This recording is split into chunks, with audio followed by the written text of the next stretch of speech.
to another video. Today we're talking about the top 10 ways Prince Harry ruined the family's reputation. Starting off with number 10, the docu-series. Since the backlash from the Oprah interview did not seem to do anything to Harry and Meghan, it was followed by this tell-all docu-series that dove into the personal lives of the couple and their experiences at the royal castle, which they felt was mandatory to share with the rest of the world. And just to be clear, this caused just as much, if not more, backlash, with more people questioning why the couple keeps sharing all these personal stories after claiming they want to keep their personal lives personal and private. Many people have questioned if this couple decided to drop this Netflix miniseries to make some extra cash, since it doesn't seem the royal inheritances is enough to keep their family stable. And what would be better than milking the story of the royal family and exposing them for money? Obviously, the royal family did not appreciate these attempts from the couple to bring them more attention while trying to give them a bad rep. But to be fair, the couple themselves don't have the greatest reputation among many people. It's all subjective. That's so real. It is all subjective. And then, of course, Harry targeted the British media and their attempts to exploit the royal family. During the third episode of the series, Harry describes the role that royal correspondents play in the British media. Number 9, attention to down there. One story about Harry's frostbitten genitals, which gets far too much attention in his memoir, made headlines before Spare even came out. Prince Harry travels to the North Pole in advance of Prince William's wedding to Kate and returns home with frostbitten ears, cheeks, and todger, as the British say. Upon arriving home, I'd been horrified to discover that my nether regions were also frost-nipped. Literally an excerpt from the memoir. The reader is informed that Harry's penis was oscillating between extremely sensitive and borderline traumatized shortly thereafter. One very close mate hired a seamstress to make me a bespoke cushion. He writes later when he sets out to the South Pole with actor Dominic West, who would later portray Charles in The Crown. It was made from pieces of the softest fleece and was square, supportive, and enough said. Yeah, Harry, you should have stopped talking about that a long time ago. On to number 8, his Las Vegas strip party in 2012. In August 2012, Harry was photographed cavorting with a group of scantily clad women during a wild night out in Las Vegas. The incident embarrassed the royal family and resulted in an apology from Harry for letting them down. Number 7, his Vegas pool game fight in 2012. Just months after his Las Vegas strip party scandal, Harry was involved in another embarrassing altercation when he was photographed wrestling a friend while playing a game of pool on vacation in Croatia. Although he later claimed the incident was a play fight, it still didn't go over well with members of the public who were concerned about his behavior. Number 6, profiting off the family. Even though they aren't going to be making money as working members of the royal family, the couple has found other ways to collect their coin. Along with their highly controversial Netflix docu-series and the memoir Harry released, I have a feeling the couple found their sweet spot when it comes to content the audience will pay for. And you guessed it, it usually involves never heard before tea on the very private royal family. Kind of similar to the kind of things I talk about on this channel. Their production company, Archwell Productions, signed the $100 million deal to make the Netflix series, as well as a $25 million deal with Spotify, where Meghan hosted a podcast and discussed real-life issues with celebrities before it got banned. Even though they were not paid for the interview they had done with Oprah, it cost the royal family their reputation. Meghan and Harry chose to expose the royals in the CBS special, where allegations of racism were brought up, unfair treatment, and how they were cut off financially by the royals. As juicy as the memoir is, Harry doesn't seem to hold back his distaste for the relationship the royals have with the British media.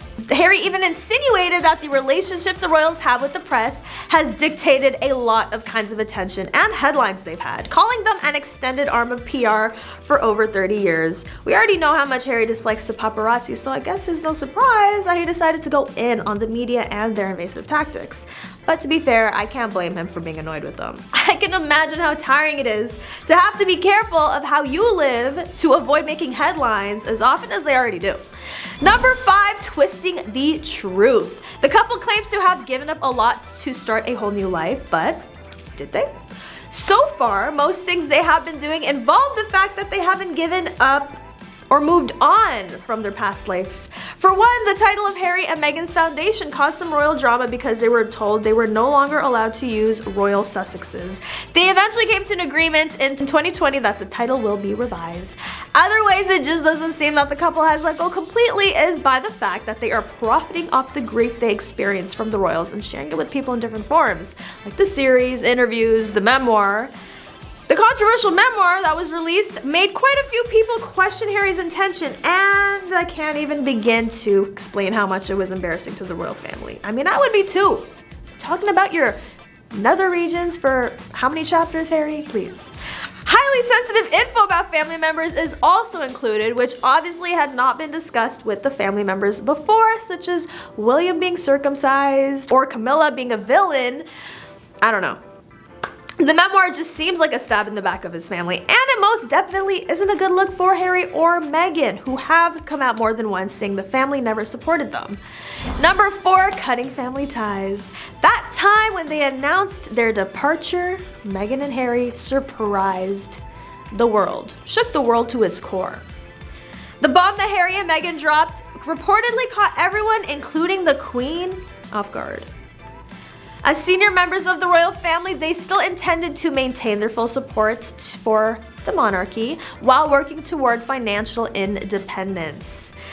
On to number 3, frosty family complaints. It was a known fact that many did sympathize with the Sussexes' complaints about their cold reception in Britain, and a few royal protocols that did not sit well with them, but some accusations against the palace and the press feel wild and over the top, which is not doing them any favors in the opinion polls either. According to sources, the Sussexes are now among the most unpopular public figures in Britain. Shocking, right? The only royal who is more disliked than both is Prince Andrew, for obvious reasons. Fox News columnist Lee Cohen suggested Meghan and Harry are on track to be more hated than the Duke of Windsor and Wallis Simpson. Cohen said, like the Windsors before them, the Sussexes have fallen out of favor in Britain for their indecorous behavior. But while the Duke of Windsor let his people down by being irresponsible, he and his wife did not seek the spotlight in any meaningful way, nor did they exist, as the Sussexes seem to hell-bent to destroy the monarchy. Harry didn't seem to have any problems throwing his brother, father, and even late grandmother, the recently departed queen, under a big red double-decker London bus. And number 2, stripped of titles. Harry was stripped of his military titles. Spending a lot of his life serving in the military, to losing the title passed on to him from his grandfather is just a horrible, what's the word?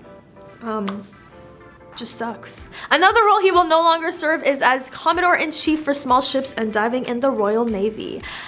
I mean, I think we can agree that's probably for the best. So now their reputation is damaged, they don't have the support of a lot of people in the UK, and after their docu-series, Americans feel a way about this couple. So really, it does sound like they keep digging themselves in a deeper hole. And finally, number 1, let's summarize everything this royal couple has lost on their way out of the palace. We already know they have not been receiving any royal funds. As working royals, they used to receive 95% of their annual income from Harry's father. That's an insane bag to fumble, but somehow they managed to not only lose that, but much more. Their security arrangements were also taken aback. They lost a lot of the royal titles, the support of their family, and even fans were once sympathetic to their situation. They were unable to keep the Frogmore cottage, which was gifted by the late queen, which they offered to repay the amount after they had stepped down. Not to mention, they lost respect from a lot of people who looked up to them during their time as royals. Their reputation has become very questionable after the allegations that have come out about them lying, and their ratings just keep on dropping. What a tragedy for the two. I mean, I hope they can bounce back. Comment below if you think they will. That is all for today. Thank you for watching. Don't forget to like, comment, and subscribe for more news on your faves. And I'll catch you next time on The Rich Life.